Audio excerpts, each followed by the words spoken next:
Assalomu alaykum hurmatli tomoshabinlar. Demak, yana sizlar bilan ko'rishib turganimizdan xursandmiz. Bugungi mavzuni demak va'da qilinganidek Windows o'rnatish jarayonida yuzaga keladigan muammolar haqida qilamiz. O'tgan safargi videoda men shu bo'yicha video tahlilman degandim. Demak, asosan bu muammolarni 10 yoki Windows 11 o'rnatish jarayonida yuzaga keladi va umumiy holatda demak bugungi mavzuni ikki qismga bo'ladigan bo'lsak, Rufus dasturi, ya'ni Windowsni flashkaga o'rnatish uchun kerak bo'ladigan Rufus dasturi va Windowsning o'zi rasmiy ilovasi bo'lgan flashkaga o'rnatuvchi MediaTool Creation dasturlari bo'yicha va umumiy olib qaraganda Windows 10, 11 har qanday muhitda o'rnatish bo'yicha yuzaga keladigan bir qancha muammolarni ko'rib chiqamiz. Aslida bu muammolarning hammasi bitta narsaga borib taqaladi. Shularni umumiy holatda ko'rib chiqamiz. Uni boshlashdan oldin o'tgan safargi videoda o'zi aytib o'tgandim. Shunday bo'lsa ham yana bir takrorlab ketishga harakat qilamiz. Ya'ni ko'p kishi savol beradi. Misol uchun Windows 10 yoki 11 ni o'rnatgandan so'ng yana tez yangilanishlar yuzaga kelishi va bora-bora 2-3 oy ichida Windows 11 gacha yangilanib, kompyuterning o'zi demak avtomatik Windows 11 ni o'rnatadi. Buni ba'zida sezmay ham qolamiz. Kimdandir kompyuteri demak kuchsizroq bo'lgani uchun Windows 10 o'rnatgandan so'ng 11 ga обновление bo'lsa, demak 11 kompyuterni qotiradi va unga kuchli qiladi. Shuni oldini olish maqsadida demak avtomatik yuklanishlarni o'chirib qo'yish mumkin. Bu qanaqa? Shu bo'yicha qisqacha tushuntiraman, keyin mavzuga qaytamiz. Buning uchun demak Windows 10 da demak pusk menyusidan sozlamalar menyusiga va undan yangilanishlar va xavfsizlik menyusiga kiramiz va bu bo'limni hamma biladi. Приостановить обновление на 7 недели bor, ya'ni 7 haftagacha bo'lgan vaqt oralig'ida demak obnovleniyalarni Windows 10 o'rnatganingizdan so'ng shu tugma orqali to'xtatib qo'yishingiz mumkin.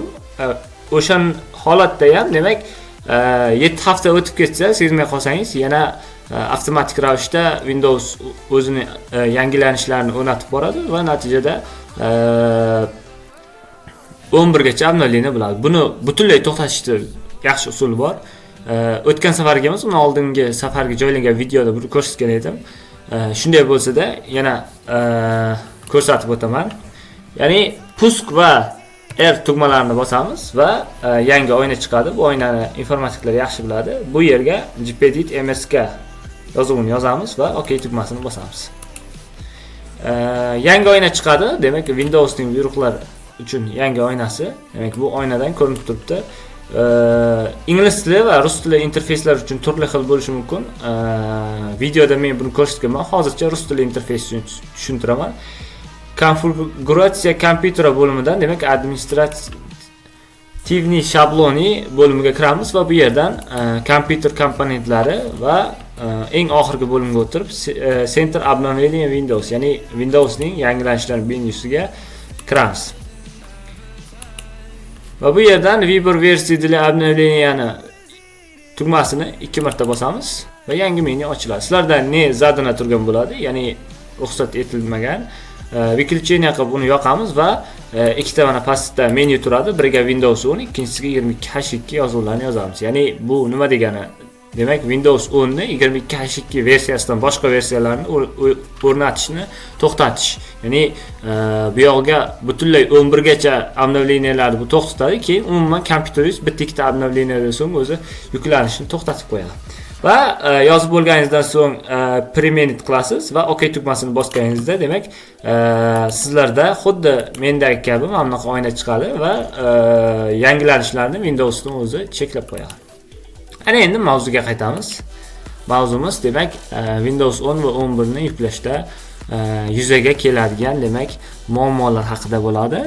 Birinchi bu darsimizda bu dasturlarga qanday qilib Windows o'rnatadi, keyin BIOS va boot menu nima, shular bo'yicha chuqurroq tushuntirishga harakat qildik. Shuning uchun gap uzoqqa cho'zilib ketsa, video qiziqmas degan maqsadda chiqib ketmaslikka harakat qilamiz. Sababi yaxshi ma'lumotlar albatta oxirida saqlanadi.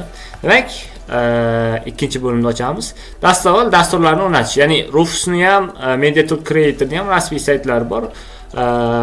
Download Rufus deb yozsak, o'zi demak fleshka uchun o'rnatiladigan Rufus yoki MediaTool Creator dasturlar uchun saytlar chiqadi. Faqat bitta muammo, odatda MediaTool Creator rasmiy saytdan o'rnatilgani uchun, demak, ba'zida rasmiy sayt ishlamay qolsa, demak, boshqa saytlardan ham, demak, MediaTool Creator'ni yuklab turib, bemalol fleshkaga o'rnatish mumkin.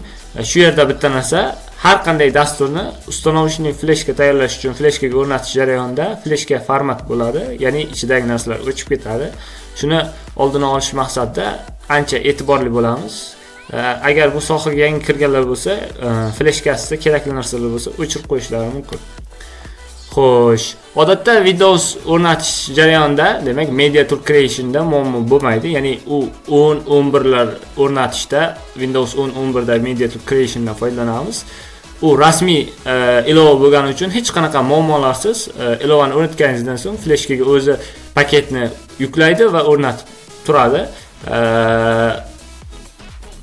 Ko'pincha muammolar Rufus yoki Ventoy kabi fleshkaga bir nechta Windowslarni o'rnatish imkonini beruvchi dasturlarda bo'ladi. Ya'ni mana bu yerda eslatma deb yozib qo'yibmiz. Rufus va MediaTool Creation yoki shunga o'xshash dasturlar orqali fleshkaga Windows o'rnatish jarayonida fleshka format berilishi mumkin. Buni boya aytib o'tdim. Demak, Windowsni o'rnatishda eng muhim narsa, ya'ni ko'p informatiklar bunga e'tibor bermaydi. Birinchidan BIOS sozlamalari to'g'ri bo'lishi kerak, ikkinchidan fleshka o'sha BIOSga mos ravishda uстановочный fleshka tayyorlanishi kerak. Windows o'rnatish uchun nimalar kerak bo'ladi? Majburiy deb yozilgan, ya'ni 8 yoki 16 lik fleshka. To'g'risini aytadigan bo'lsak, 10 yoki Windows 11 versiyalar umumiy xotiradan, ya'ni fleshkadan 4 gigabayt joyini oladi. Kompyuterga o'rnatilganda 20-25 gigabaytgacha bo'lgan joyini oladi. Ya'ni 8 lik yoki 16 lik fleshkalaring bo'lsa, demak foydalana olasizlar. Kompyuter va internet kerak bo'ladi yoki uстановочный dasturlar, ya'ni MediaTool Creation, Rufus dasturi yoki Ventoy bir nechta Windows uchun deyilgan. Ya'ni Ventoy dasturi shunday dasturki, bitta fleshkada 10 ta 15 ta fleshkaning hajmi qancha katta bo'lsa, xohlagancha Windows o'rnatish mumkin. Ya'ni ustanovka qilayotgan paytlaringda o'zi menyusi chiqadi va qaysi Windows XP mi, 7 mi, 10 yoki 11 yoki 10 ning qanaqadir versiyasini o'rnataymi deb so'raydi. Demak, birini tanlab o'rnatish imkoni bo'ladi. Va eng muhimi Rufus va boshqa dasturlar. Demak, bilamiz Rufusda yoki Ventoyda uстановочный fleshka tayyorlash uchun Windows 10 ning deylik загрузочный 4 GB 5 GB lik variantini internetdan tortib olamiz. O'sha tortib olgan faylimiz doim ISO formatda bo'lishi kerak. Ya'ni exe yoki disk formatdagi ba'zi bir shunaqa fayllarni Ventoy yoki Rufus dasturi ochmaydi. Ana endi keyingi bosqich uстановочный fleshka tayyorlagandan so'ng BIOSga kirish. Ya'ni Del F1, F2 yoki F12 gacha bo'lgan tugmalar orqali BIOSga kiriladi. Buni informatiklarimiz yaxshi biladi. Ya'ni bu BIOSga kirish nimaga bog'liq? Kompyuterning rusumiga bog'liq. Undan tashqari boot menu, security boot yoki boot profit muammolari mavjud bo'ladi. Bularni hozir har biriga alohida ta'rif berib o'tib ketaman va doim bitta narsani esdan chiqarmaymiz. 2016-yildan yuqorida chiqarilgan kompyuterlarda demak boot security degan tizim bo'ladi. Ya'ni boot menyuni xavfsizligini ta'minlab, bu tizim ochiq bo'lmasa, demak ba'zi bir kompyuterlarda uстановочный fleshka ko'rinmaydi. Endi muammolarga qaytamiz. Ya'ni Rufus dasturini bilamiz. Ochganda interfeys quyidagicha bo'ladi. Mana bu bo'sh holatdagi interfeys va fleshka uстановка qilmoqchi bo'lgan Windows faylingiz tanlanganda to'ldirilgandan so'nggi qismlar. Va bu yerda bizga eng kerakli bo'lgan narsa sxema razdellar va faylovaya sistema. Ya'ni razdel sxem razdeli va fayloviy sistema bo'limida eng ko'p e'tibor berishimiz kerak bo'lgan narsalar bor. Bularni hozir bittalab har biriga tushuntirib o'taman. Odatda hech kim bunga o'rnatayotgan payt e'tibor bermaydi, lekin o'shanga e'tibor berishimiz muhimroq hisoblanadi. Demak, Rufus sozlamalari nimadan iborat? Ya'ni Windows 7, 8, 10 yoki 11 ni BIOSga qarab o'rnatayotganimizda, demak, kompyuterga qarab o'rnatayotganimizda, demak, agar BIOSimiz legacy modda bo'lsa, demak, razdel sxemaga MBR va fayl sistemaga NFST turkumlari qo'yiladi. Agar BIOSimiz UEFI bo'lsa, FAT32 va GPT dan foydalanamiz. Bu nima degani? BIOS nima yoki MRB, NFST, FAT32 nima degan shu yerda ba'zi bir savollar tug'iladi. Demak, bu savollarni ham hozir tushuntirib o'taman. Esdan chiqarmaymiz. Mavzumiz nima uchun 10-11 o'rnatayotganlar bu narsalarga e'tibor bermaydi? Biz 2016-yildan oldin chiqqan kompyuterlarda 10 yoki 11 o'rnatmoqchi bo'lsak, uстановочный fleshkamiz eski kompyuterlarda chiqmaydi va o'shanaqa muammolarni hal qilish bo'yicha hozir ko'rib chiqyapmiz. Agar sizda oddiy disk bo'lsa, Windows XP yoki 7 o'rnatilgan, ularda unaqa muammolar bo'lmaydi. Demak, birinchisi BIOS nima? Demak, BIOS kompyuter yoqilganda kompyuterni tekshirish, uni qayta yuklash, operatsiyalar tizimi ishga tushirishini, demak, tekshirib boruvchi tizim hisoblanadi. Ya'ni kompyuterning miyasi ishga tushishidan oldingi boshqaruvchisi. Oddiy qilib tushuntiradigan bo'lsak, informatiklar uchun kompyuterni yoqqanimizda ekranda interfeys yonishidan oldin maxsus tugmalar orqali ishga tushirilgan, mana shu ko'rib turganingizdek ko'k oynacha bu BIOS deyiladi. Demak, boot menu nima? Mana rasmini ham qo'yib qo'yibman. Demak, boot menu bu BIOS ning ichidagi bitta bo'lim. Mana ko'rib turibsizlar, main, advanced va boot, ya'ni boot menu bo'limi. Demak, boot menyuda odatda 2016-yildan past yillarda chiqqan eski kompyuterlarda boot menyuda ikki xil bo'lim bo'ladi. Mana boot mode, legacy yoki UEFI. Ya'ni buni hamma informatiklar eski kompyuterlarda ko'rishgan bo'lsa kerak. Ba'zi bir kompyuterlarda faqat legacy bor, ba'zi bir kompyuterlarda hozirgi zamonaviy kompyuterlar faqat UEFI bo'ladi, ba'zilarda ikkala mod ham bo'lishi mumkin. Demak, bu yerda legacy nima? Ya'ni legacy mod bu eski yuklash usuli, ya'ni Windows 7 va undan eski rusumlarni ko'taradigan kompyuterlarda bo'ladi. UEFI, ya'ni tezroq yuklanuvchi va security boot tizimiga ega bo'lgan. Boshqacha qilib aytganda, UEFI mod hozirgi zamonaviy kompyuterlarda boot menyumiz UEFI modda bo'ladi. O'rta oraliqda ishlab chiqarilgan kompyuterlarda ikkalasi ham bo'lishi mumkin. Juda eski kompyuterlarda odatda legacy boot modga ega bo'lgan boot menu bo'ladi. Qachon MBR yoki qachon GPT? Bu nima edi?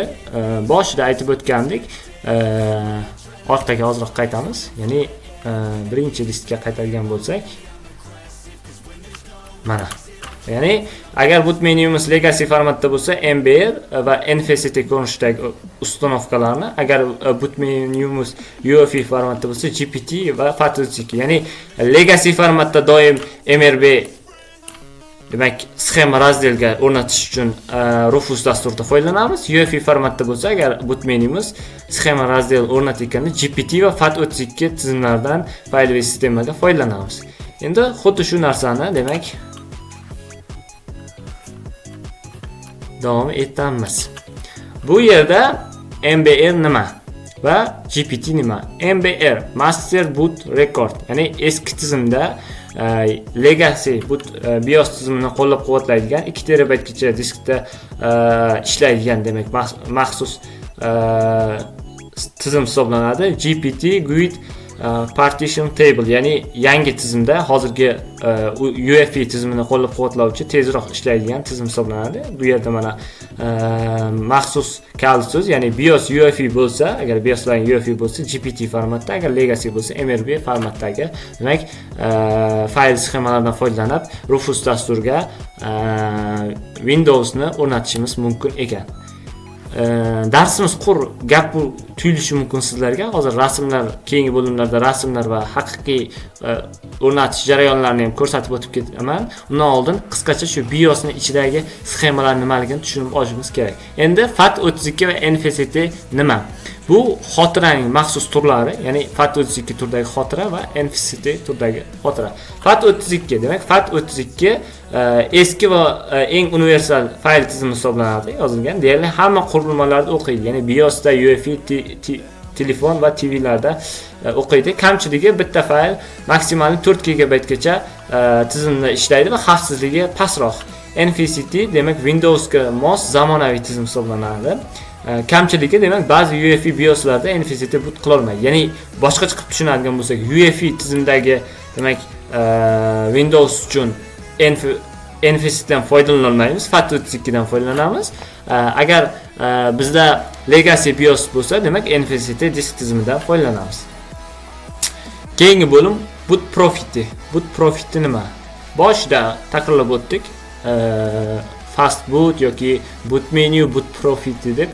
Boot profiti ya'ni kompyuter doim birinchi bo'lib o'qiydigan disk, oddiy tilda tushuntiradigan bo'lsak, bu boot profiti bo'limida mavjud bo'ladi. Buni demak boot menyuga kirganimizda BIOSda yoki maxsus ba'zi bir kompyuterlarda mana bu chap qo'l tarafdagi ko'k oynaga o'xshash oyna chiqadi. Ko'rgan bo'lishinglar mumkin. Ya'ni ba'zida uстановочный fleshkani kompyuterga tiqqanimizda fleshkani o'qimaydi kompyuter. Natijada faqat kompyuter yonaveradi. Fleshkani tiqib qancha buyruq bersak ham, demak uстановочный fleshka chiqmaydi. O'shanda demak mana shu boot profiti bo'limini ochib, ya'ni BIOS orqali ochib, doim mana bu birinchi o'rinda va ikkinchi o'rinda kompyuterda o'zining qattiq disklari turadi. Ya'ni xotira shunchdan ham qurilma ishga tushganda birinchi o'rinda turgan xotirani o'zining xotirasini o'qiydi. Agar biz Windows diskni yoki uстановочный fleshkani o'qita olmasak, demak mana bu USB ni maxsus F klavishlar orqali yoki mana bu yuqoriga pastga bo'limlar orqali USB demak qurilmamizni birinchiga chiqarib qo'ysak, kompyuterni yoqqanimizda birinchi bo'lib demak USB ni o'qiydi va ba'zi bir kompyuterlar shu amalni bajarsa, demak uстановочный fleshkani kompyuter o'qiydi. Bitta sharti, agar kompyuter o'qib Windowsni o'rnatib bo'lganingizdan so'ng kompyuter ishlab boshlasa, yana shu kompyuterni o'chirgandan so'ng qayta yoqib BIOSda yana shu menyuga qaytib USB ni birinchi o'ringa chiqarib qo'ygan bo'lsangiz, uni yana eski joyga qaytarish zarur. Chunki doim kompyuterni yoqqaningizda agar USB birinchi o'rinda qolib ketsa, kompyuter noto'g'ri ovozlar chiqarishi va ekran qorayib qolishi mumkin. Nima uchun? Chunki kompyuter birinchi o'rinda turgan xotira qurilmasini USB ni o'qishga harakat qiladi, lekin o'sha paytda kompyuter yuzida USB bo'lmaydi. Shuning uchun demak tizimga yuklanish bo'lishi mumkin. Va eng qiziq joyi muammolarga o'tamiz. Mana bu quyidagi rasmni hamma ko'rgan bo'lishi mumkin. Kimnidir agar sistemasi ishdan chiqqan kompyuterda mana shunaqa rasm bo'lsa, bilingki, qisqacha qilib aytadigan bo'lsak, juda ko'p muammolarni bu rasm ifodalaydi. Sizlarning demak Windowslaring ishdan chiqqan. E'tibor berib qarasalaring, mana shu yerda mana bu pastda 20% bo'lyapti. Bu foiz 100% gacha to'ladi. Kompyuter yonmaydi, yana avtomatik o'zini перезагрузка qilib o'chiradi. Va yana shu menyu chiqadi, foiz soat. Xullas kalom jarayon qaytalayveradi va kompyuter Windowsni ishga tushira olmaydi, ya'ni operatsion sistema ishlamasligini daragini beradi. Demak, bu rasmni ko'p muammolarni anglatadi, lekin umumiy holatda demak Windows ishdan chiqqan.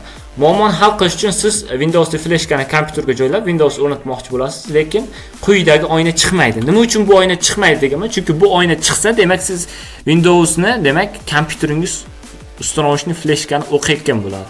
Agar bu oyna chiqmayaptimi?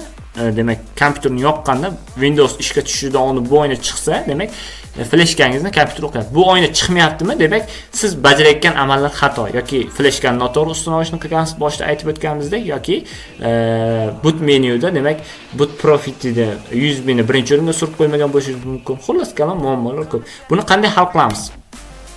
Demak, birinchi maslahat, kompyuteringiz qanaqa rasvo holatda qotyaptimi yoki ekranda boyagi ko'rinishdagi yozuv chiqib qotib qolganmi, tugmalar bosilmayaptimi, o'zini tez-tez перезагрузка qilib Windowsga ulanmayaptimi, qanaqa bo'lishidan qat'iy nazar amallab kompyuter rusumiga qarab BIOSga kirib olishlari kerak. Ya'ni eski kompyuterlar bo'lsa, qotib Windowsga kirmayotgan bo'lsa, kompyuter yoqqanda, misol uchun F1 klavishi bilan BIOSga kirib, BIOS rusumini, ya'ni BIOSni, boot setupni, boot modni, Legacy'mi yoki UEFI'mi ko'rib olishimiz kerak. Chunki buni bitta muammosi bor. Agar sizda bitta fleshka bo'lsa, Rufus o'rnatib, unga Windows o'rnatguncha Legacy modda va NFCT formatda Windows o'rnatib qo'ysalaring bu kompyuter ochmaydi. Keyin sizlar BIOSga kirasizlarda UEFI modligini bilgach, yana qaytadan kompyuterni format qilishingiz kerak bo'ladi. Bu nima beradi? Bu vaqtdan yutkazasiz va internet megabit ko'p ketadi. Buni oldini olish uchun demak, birinchi ustanovishni fleshga qilishdan oldin boot menyuning holatini tekshirish qulayroq. Kimda agar 2 ta, 3 ta fleshka bo'lsa, demak, turli xil ko'rinishdagi Windowsni o'rnatib, demak, ko'rish afzalroq. Yangi kompyuterlarda bunday muammolar bo'lmaydi, chunki rasmiy o'sha MediaTool Creation ilovasi bilan o'rnatilgan fleshkaga kimda bo'lsa, e'tibor bergan bo'lsalaring, yangi 2016-yildan yuqori chiqqan kompyuterlarga fleshkani tiqsalaring, kompyuterni ishga tushirganda avtomatik o'zi ishga tushadi. Demak, buni bilishda ikkita usul bor. Birinchisi, demak, mana yozib qo'yibdi. Kompyuterga fleshka portga tiqib, keyin kompyuter yoqilganda Windows fleshka kompyuterni o'zi o'qiydi. Ikkinchi usul mana bu usul. Buni og'zaki tushuntirish uchun hozir kirib ko'rsataman. Deylik, sizda mana Windows 10 bor. Windows 11 ni o'rnatmoqchisiz yoki Windows 10 ning versiyasini yangilamoqchisiz yoki zavod Windows 10 ni recovery qilib yangi holatga qaytarmoqchisiz. Buning uchun nima qilamiz? Ya'ni bustni bosamiz, настройка bo'limiga kiramiz va bu yerdan восстановление, ya'ni qayta tiklash bo'limiga kiramiz va bu yerdan mana особый varianti загрузка ikkinchi bo'lim bor. Перезагрузить сейчас buyrug'ini bossak, albatta fleshkani, ustanovishni fleshkani tiqqan holatda yangi ko'k oyna ochiladi va bu ko'k oynadan USB bo'limini tanlasalaring, kompyuterlarning avtomatik ravishda Windows 10 ni o'qiy boshlaydi, ustanovishni fleshkasini. Misol uchun kompyuter qotyapti, egasidan Windowsni urishni so'rayapti, BIOS tugmasini bilmayapsiz, lekin kompyuterning ichiga kirishning imkoni bor. O'shanda demak настройкадан kirib turib, mana shu bo'limdan перезагрузка bersak, demak, kompyuter ustanovishni fleshkani o'qiydi.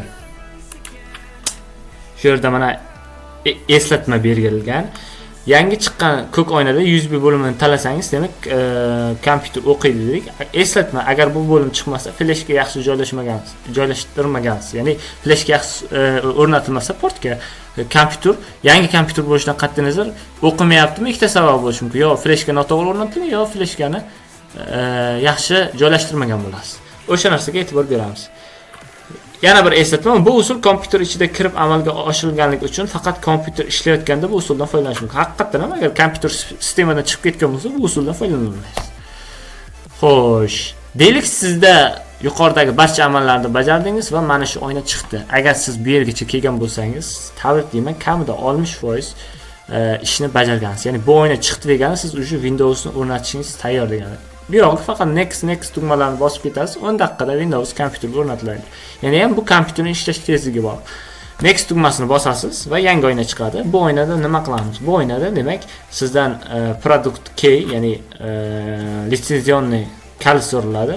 Informatiklar buni yaxshi biladi. Bu quyidagi 25 ta raqamdan iborat bo'ladi. Agar sizlarda bo'lsa, kiritim next tugmasini bosamiz. Agar yo'q bo'lsa, I don't have a product key bo'limini bosamiz. Odatda men 20-30 ta kompyuterga Windows urib yuramanda o'zim bilan litsenzionni kalit olib yurmayman. Shuning uchun menda kalit yo'q tugmasini bossam, o'rnatish davom etaveradi. Buni nima minus tarafi bor? Windows o'rnatganingizdan so'ng o'ng taraf pastki oynada Windows aktivatsiya degan yozuv chiqib qoladi. Bu kompyuterda ishlataverasiz, hech qanaqa zarar yo'q. Ba'zi bir funksiyalar o'chib turadi.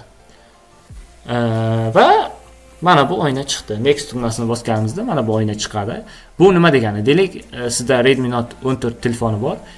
Redmi ning 14 variantining turli xil ko'rinishlari bor. Redmi Note 14, Redmi Note 14 4G yoki Pro, Redmi 14S va hokazo. Bu turlar bir-biridan bironta sxemasining yaxshiligi yoki yomonligi bilan farq qiladi. Xuddi shunday Windows 10 ni ham turlari ko'p: Home, Education, Single, Pro, ya'ni uyda shug'ullanish uchun ta'limda yoki ishxonada yoki Pro professionalniy varianti. Odatda men faqat professional variantda ishlatganim uchun Windows 10 Pro ni tanlab next tugmasini bosamiz. Va yangi oyna chiqadi. Ko'rib turganingizdek, yangi oynada litsenziya shartlariga rozimisiz deydi. Bu yerga pitichkani qo'yamiz va next tugmasini bosamiz. Va quyidagi oyna chiqadi. Bu yerda ikkita bo'lim bor. Biz ikkinchisidan foydalanamiz. Nima uchun? Chunki birinchisi update install Windows, ya'ni Windows fayllaringizni yangilamoqchimisiz. Agar siz kompyuter sistemadan chiqqan bo'lsa, Windows fayllarni yangilashning hojati yo'q. Siz demak noldan yuklash bo'limiga kirasiz. hozirgi kunda Windows'ni hech kim fleshkaga yangilamaydi. Chunki u tayyor обновление bo'limida o'zi avtomatik 10-11 yangilanib boraveradi. Uning uchun fleshkadan foydalanish shart emas. Va eng muhim bo'lim chiqdi. Mana shu bo'limga kelganda ko'p kishi e'tibor bermaydi. Men ham 4 ta 5 ta kompyuterda shu muammoga duch kelib, shu narsaga e'tibor beradigan bo'ldim. Pastda ko'rinyapti. Windows cannot be installation degan sariq undoq harfli so'z chiqqan. Agar sizda mana shu oyna paydo bo'lgandan keyin mana shu so'z bo'lmasa, siz to'g'ri yo'ldasiz, davom etaverasiz. Agar sizda mana shu so'z chiqqan bo'lsa, siz demak tayyorlagan uстановочный fleshkangiz MediaTool Creation bo'ladimi yoki Rufus yoki Ventoy xato o'rnatilganligi uchun bu yog'iga siz Next tugmasini bosa olmaysiz. O'zi diskka format berib Next tugmasini bosmoqchi bo'lsangiz, u o'chiq holatda turadi, ya'ni o'chirib bo'lmaydi. Demak, diskning formatiga, demak, uстановочный fleshga to'g'ri kelmayapti degan ma'noni. Buning uchun nima qilish kerak? Demak, Windows cannot be installation on drive degan so'z chiqsa, siz muammo nimada? Ya'ni boot mod, UEFI legacy, ya'ni GPT va MBR degan modlarni boya Rufusda aytdik, tanlash kerak deb. O'sha ikkovini tanlashda adashgan bo'lsangiz, disk fleshkani shu yergacha keladi, shu yerda o'qimay qoladi va Windowsni o'rnata olmaysiz. Shuning uchun boot menyuning turiga, o'rnatish sxemasiga, fayl sistemasiga boshidan e'tibor bersangiz, yuqorida aytib o'tgan narsalarimizga, bu xato sizga duch kelmaydi. Kalit so'z esda qoling, oltin qoida, ya'ni UEFI bootme mod uchun GPT formatdan, demak legacy boot mod uchun MBR formatdan foydalanamiz. Yana o'sha boot menyuni rasmini qisqacha qildim. Ya'ni boot modni tekshirib ko'rasiz. Yo siz boot modga kirib fleshkangiz UEFI bo'lsa, boot mod legacy da turgan bo'lsa, uni ham UEFI ga ko'chirishingiz kerak yoki legacy modga tegishli bo'lgan uстановочный fleshka tayyorlashingiz kerak. To fleshkani format berib yana qaytadan Windows o'rnatgandan ko'ra boot modga kirib turib, uning ko'rinishini o'zgartirish menimcha oddiyroq, osonroq bo'lsa kerak. Eslatma, boshida aytdim, juda eski kompyuterlarda demak boot mod faqat legacy bo'ladi. 2016-yilgacha chiqqan kompyuterlarda ham legacy ham UEFI bo'lishi mumkin va hozirgi zamonaviy 2020 dan yuqori chiqqan kompyuterlar faqat UEFI bo'ladi. Qanaqa kamchilik, qanaqa demak foydali taraflar haqida yozib o'tganman. Bularga to'xtalib o'tilmayman. Agar kimgaki taqdimot kerak bo'lsa, video tagida silka qoldiraman va o'sha silkadan kirib turib taqdimotni demak Windows o'rnatishdagi xatolar deb qidiruv bersalaring chiqadi va taqdimotni ko'rib o'qib chiqishlaring mumkin. Demak bu yerda ham kerak emas. Va muammolarsiz oynaga yetib keldik. Demak, agar sizda mana shu oyna chiqsa, ya'ni pastki qismini ko'rib turibsiz, unda u belgisi va boyagi yozuv chiqmayapti. Demak, siz Windowsni to'g'ri o'rnatgansiz. Va bu yerda oxirgi qiladigan amalimiz diskka format berish va Windowsni o'rnatishni buyrug'ini berish va bu yerda kompyuter o'zi amallarni bajaradi. Ko'rib turganingizdek, sizda ham shunaqa bir nechta disklar chiqadi. Primary deb yozilgan disklar bu kompyuterning o'zining diski. Mana bu 100 megabayt yoki 700 megabayt yoki kichkina megabaytchi joylashgan disklar bu sistemani ishlashini nazorat qilish uchun fayllar turgan disklar bo'ladi. Eslatma, hech qachon o'sha primary disk deb yozilgan asosiy disklardan boshqa disklarni format bermang. Chunki bu kompyuterni demak nazorat qiluvchi maxsus fayllar joylashgan disklar bo'ladi. Agar bu disklarga format bersangiz, Windows ishdan chiqadi, kompyuter ishdan chiqadi, unga Windows o'rnata olmaysiz. Xullas kalom, bu yerda juda ko'p xarajatga tushib ketishingiz mumkin. Shuning uchun demak, primary disklar kimdadir 2 ta, CD kimdadir 3 ta, CD kimdadir bitta C disk bo'lishi mumkin yoki A disk bo'lishi mumkin. O'shanga format buyrug'ini beramiz, ya'ni o'sha disk tozalanadi va next tugmasini bossak, shu diskka Windows o'rnatiladi. Shu yerda kimdadir bitta disk bo'lsa, ko'p kishi savol beradi, disklarni qanday bo'lishi mumkin? Deylik, menda bitta disk bor, ya'ni C disk bor. Mana ko'rinib turibdi, drive deylik 3 C disk 512 gigabaytlik ma'lumoti bor. Uni qanday qilib ikkiga bo'laman? Ikkiga bo'lishim uchun uni format beraman. Format bergandan so'ng delete buyrug'ini bosaman. Ya'ni 512 lik diskni men udalit qilaman. Udalit qilganimdan so'ng, demak, bo'sh xotira bo'ladi, diskdan ajratilgan. Keyin new o'sha bo'sh xotirani ustiga sichqonchani bosib tursangiz, new bo'limida mana sariq rasmcha yonadi, ya'ni yangi disk yaratish bo'limi yonadi.